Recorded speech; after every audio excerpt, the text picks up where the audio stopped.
Hello everyone and welcome back to Southern Wealth. I hope you guys are doing very well. If you do enjoy the content, please consider dropping that like and subscribe. So quite the move once again. This feels a lot like September of 2024, that late August, early September that we've seen. First, let's look at the macro. As you guys know, very uniquely here in the channel, I look at TLT, the bonds. They are doing quite well. So they rose around 1.5%, meaning that interest rates are decreasing, which is good. That's what we want to see. And the dollar is also going down, approaching the 105 mark, which is also good. Pretty much all stocks are under pressure, with the exception maybe of Dow Jones and Apple. So the Dow Jones index and Apple have been doing quite better, mostly driven by the uncertainty created by the tariffs. We've covered this many times before. When the market prices something for perfection, if something comes and creates uncertainty and is a threat to move that perception, that perfection to something else, the market adjusts. And because the currency is faker than it used to be, those moves are more aggressive than they used to be. So we've covered this ad nauseum in the past. We've had corrections in the past couple of years when everybody was calling for massive bear markets, multi-year, decades, multi-decades bear markets. We were here saying that stocks would see new all-time highs once again. Now Bitcoin has dropped below 90K. It's somewhere around 86K, 87K at the time of this recording. And Ethereum is around 2,400.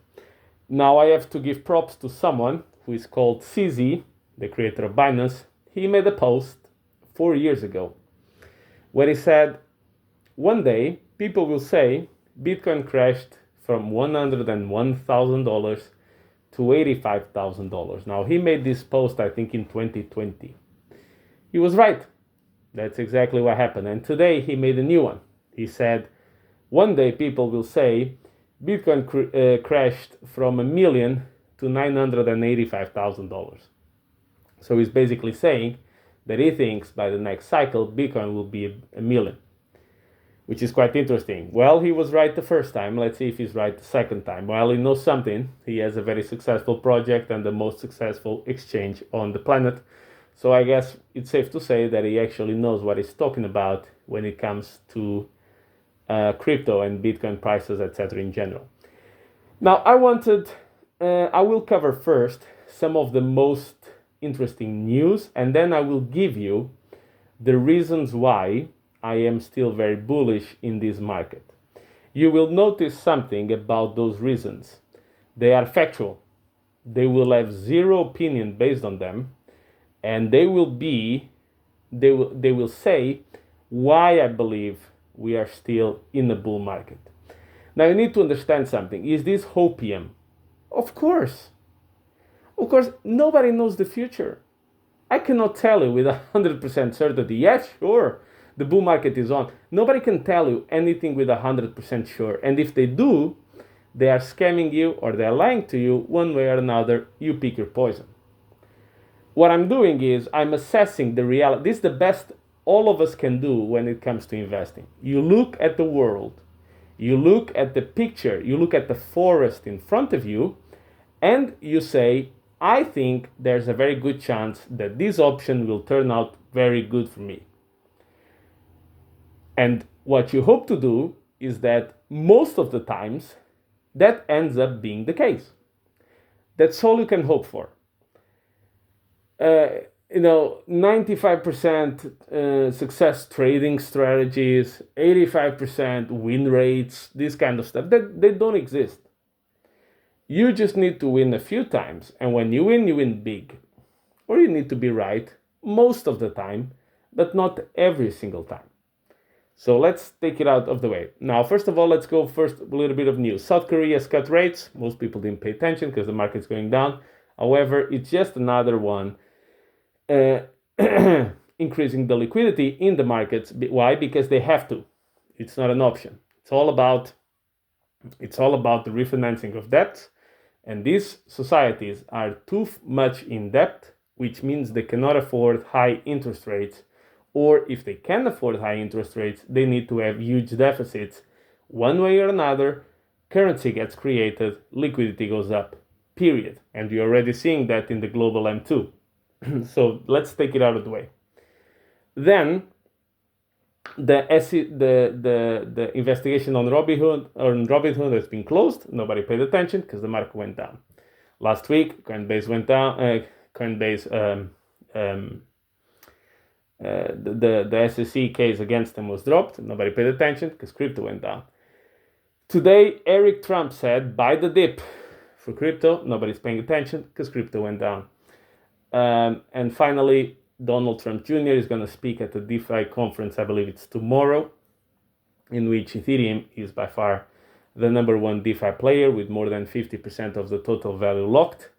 However, nobody's going to pay attention until prices go up. That part is just normal. Okay, so those are the big updates. They are all bullish in nature. However, they will only be relevant when the prices go up. I get it.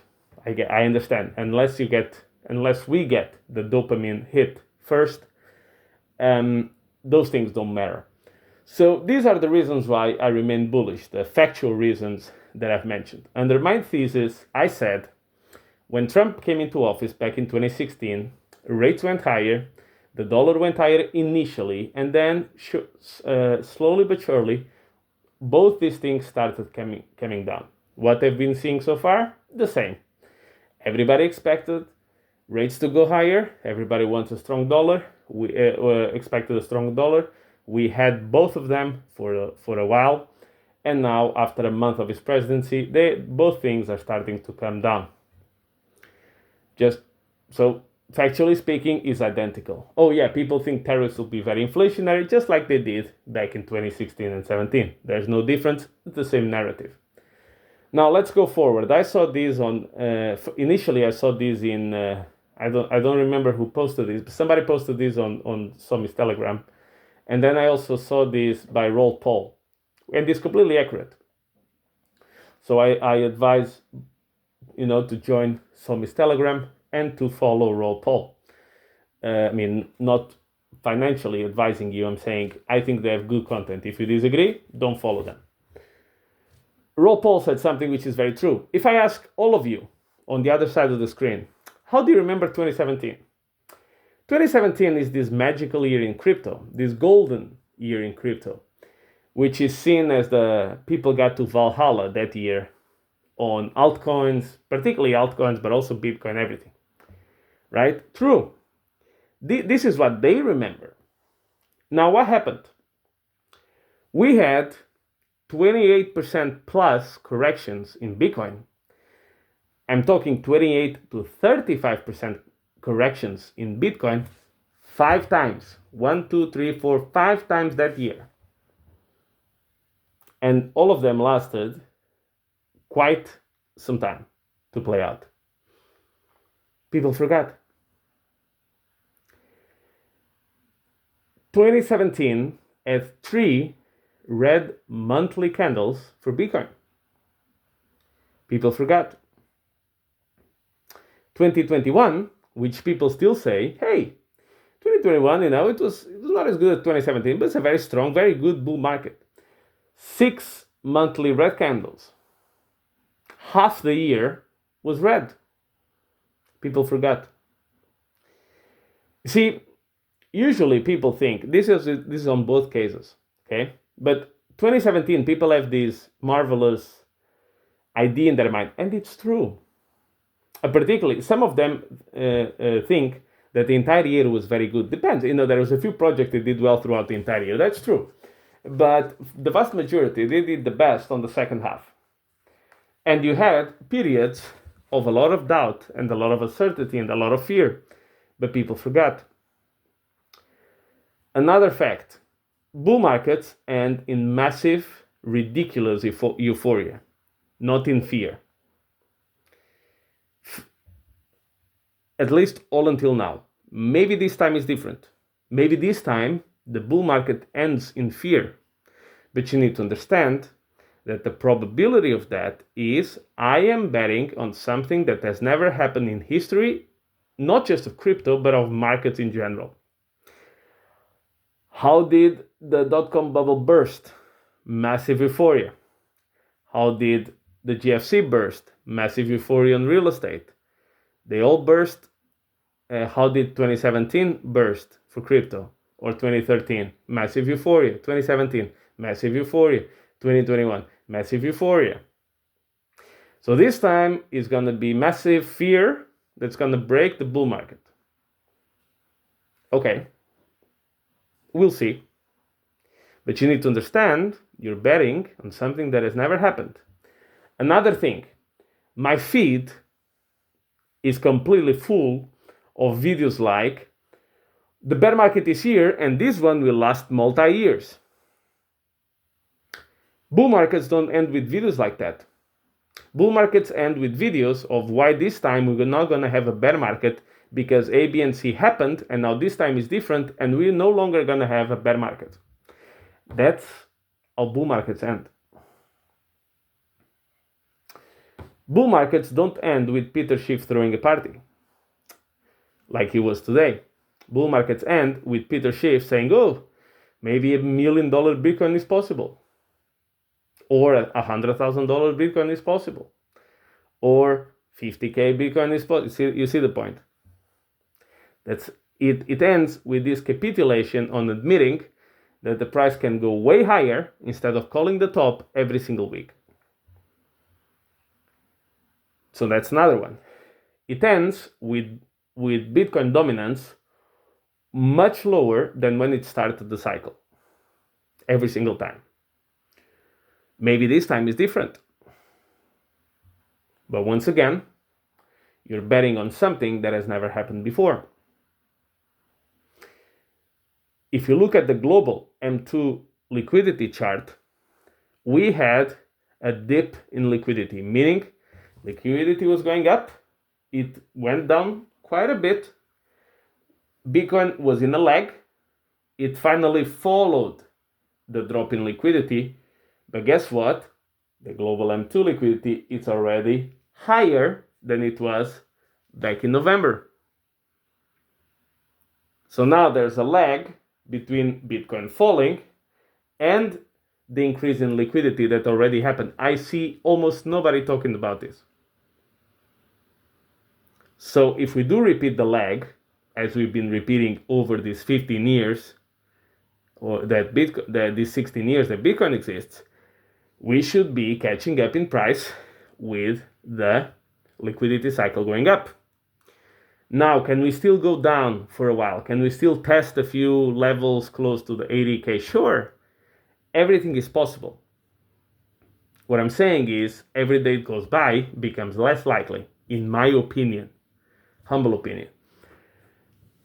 Last time, we are in the CoinMarketCap, we are now in fear, 29. In certain fear and greed indexes, we are now at extreme fear. We will be, tomorrow I think, we will be in extreme fear in CoinMarketCap as well. Last time we were in extreme fear was, well, not for the CoinMarketCap, but the last time that we were in extreme fear in other indices was September 7, 2024.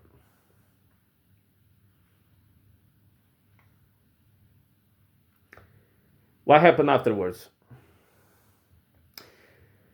What happens to the chart of Bitcoin and crypto in general every time we hit extreme fear? That's an exercise for you to go back in time and see what happened every single time. This goes into the fear and the extreme greed, the euphoria and fear that I mentioned in the previous. So once again, what I'm talking about here, these are all historical, factual facts. This is not my opinion. This is not, oh, maybe it was like, no. It is what it is. So I'm looking at what happened. I'm looking at what is happening right now. And then it's up to me, not you. I mean, you do whatever you want. It's up to you. Then it's up to me to make my own judgment and to live by it. If I'm wrong, I'm going to pay the price. If I'm right, I'm going to get the reward. But no people's going to come to me in days like this or weeks like this and say, oh yeah, you got rich in crypto because you were lucky. Ho, ho, ho, ho. Every time that somebody, if you actually make it, and I hope all of you make it, If you actually make it in crypto and people say, you're just rich because you're very lucky in crypto, remember days like this or weeks like this, I have to say. So it's up to you. Then there are now a lot of rumors that the Bybit hack may have been, let's call it, because I need to be careful here, quite coincidental in terms of timing. Citadel is coming into the market, and a lot of players are coming into the market and getting very nice points of entry. And some evidence seems to go around suggesting that there are some weird things going around. This is why we have, on the Friday, Trump coin comes out. On the other Friday, you have DeepSeek. On the other Friday, you have the tariffs and the mass liquidations. The other Friday, you have Libra and Argentina. And now the other Friday, you have, what was it? The last Friday? Oh, the Bybit hack. So it sounds extremely curious and coincidental, but this is the only portion of this video which is more conspiracy theory kind of thing. There are people making accusations out there. I'm not going to make any accusations, but I have the right to note a lot of weird coincidental things all happening at once. Quite interesting. These kind of events, all very curiously coordinated and completely coincidental, of course, completely by mistake, have happened before. It's not a new thing. So go back in time, check what happened before, make your own decision. Then ISM has bottomed, and we are now finally above 50. Check all the Bitcoin tops and bottoms, all the crypto tops and bottoms, all of them, not one time, all of them. Check how they match, how the top of crypto matches with the ISM top, and how the crypto bottom matches with the ISM bottom. I ask you, just do that for yourself. Like learn, like check it. Check how amazing some things seem to be. Up to you to do it. Yeah? So, based on all of the above, or all of the ones that I've covered right now, in my view, we are nowhere near to the end of the top of the bull market. Can I be wrong? Can all these things mean nothing? And for the first time in history, we're gonna break a bunch of things that have never happened in markets before for the very first time. I am not willing to take that bet. I'm willing to think this is not the top of the bull. Now, once again, I've said this before. I've said that all crypto cycles have things in common. So you have certain trends that always repeat, and then you have little differences that happen. The example that I gave was a pump into the Bitcoin halving, followed by a sell-off, followed by a strong Q4. This time happened the same thing, but one thing was different. Bitcoin hit a new all-time high before the halving. Never happened before. Difference. Q1s of the year after the halving tend to be strong or good or green, if you will. Obviously, January and February will not be green. However, if March is green enough, the quarter can still be green. So in theory, there are still similarities with the previous cycles. However, something different has happened. If we have 3 months of red candles in Bitcoin, we will be the same as 2017. 3 months. But something will be different. January and February would have been the first two. See what I mean? The end result can be quite similar, although the path to get there may differ from cycle to cycle. That's what I'm trying to say. Is this hopium? Of course it is. I don't know the future. I make my own bets. and I live with them. And if I get them right, I get all the credit. If I get them wrong, I get all the blame. This is how it works. Same for you guys.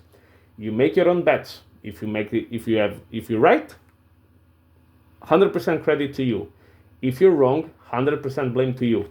Very important thing that came out just before I recorded this: the Ethereum Foundation, the head of the Ethereum Foundation, has been moved to president, which means she does nothing now, which means actually the direction of the Ethereum Foundation is going to change, which is good. Less soy, more protein in that organization, which was highly, highly needed.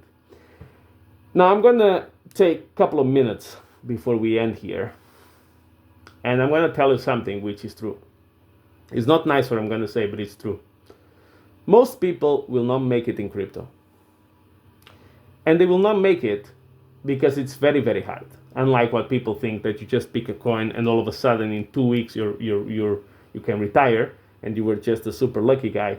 You've now, if you follow this channel for a while and if you've been in crypto for a while, you know that that's complete worse. You get the second word, right? Most people not gonna make it. Most people love to spend their entire day looking at the charts. You're gonna go crazy. You see, I look at the charts every single day, but you cannot take my example because I'm a complete lunatic. You see, I'm not your average guy. I am a guy who can work and listen to podcasts or videos on crypto at the same time and be extremely productive. I'm the guy who, when goes out to throw out the trash, I immediately listen to a video. I'm a guy who falls asleep listening to macro videos. I'm a guy who jumps from listening to Rammstein, Slipknot, Limp Bizkit, and System of a Down, and I jump to Tupac, Eminem, and then to Country Roads from John Denver. And then, I'm not a normal guy. You cannot, I'm not a good metric, a good benchmark for comparison. I'm a complete lunatic. Most people will not be able to make it because they cannot take the hit. They cannot take the volatility. And now this is very serious.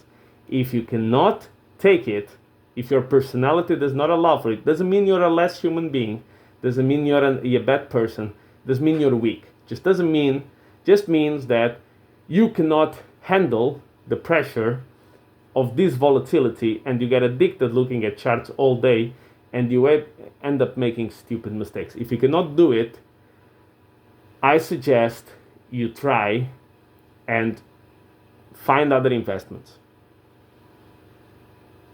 I cannot tell you what to do because I'm not a financial advisor. That's why you have tens of them, you have financial planners, you have all of these people. But be realistic about what you can handle and what you can't handle. I have friends, people that I love, that can handle all this craziness. Good. They go in for the ride with me. Some of them can take part of the craziness. They can take Bitcoin, Ethereum, maybe XRP, but that's about it. You have people can only take Bitcoin, period. They cannot take anything else. And then I have people that can only take real estate and stocks and bonds. That's it. That's all they can take. And even stocks for them is already getting a little bit on the risky side. So understand your profile. Understand what you can handle and what you can't handle. Understand your limitations. Can you look at a chart? Can you look at your portfolio and be down 80% from the top and sleep well at night? Make your decision. Nobody can make this decision for you. But I think it's important. I know it's not nice. I know it doesn't sound like this. I'm not trying to attack anybody. I'm just saying the reality here. Try to see if you can handle that levels of pressure or if it starts messing up your life. I've read so many histories of people that lost everything in crypto. I'm not talking about money. I'm talking about relationships, family, loved ones. It's not worth it. So, and this is what's up for you. I've told you 100 times before, the bull market is much harder than the bear market. The bear market is very easy. You go to a Bitcoin chart, you count to 8 meaning 8 monthly red candles, you buy, you do fine. Very easy. Bull market's much harder. Out of those 28 to 35% sell-offs in Bitcoin in 2017, everybody was guessing the top was in, multi-bear market year, multi-year this, finish, depression. you name it, they were calling for it. Understand it. And with that, guys, sorry, it was a little bit of a long video, but I thought it was important. Feel free to disagree with me in the comment section. Feel free to tell me that I'm a complete idiot, or feel free to drop me a nice like and subscribe. And even if you hate me, please drop that like and subscribe. It greatly helps the channel. And I'll catch you in the next one. Have some fun. I love the red candles, I know, but I am the lunatic. So that's all for today. Thank you very much, guys.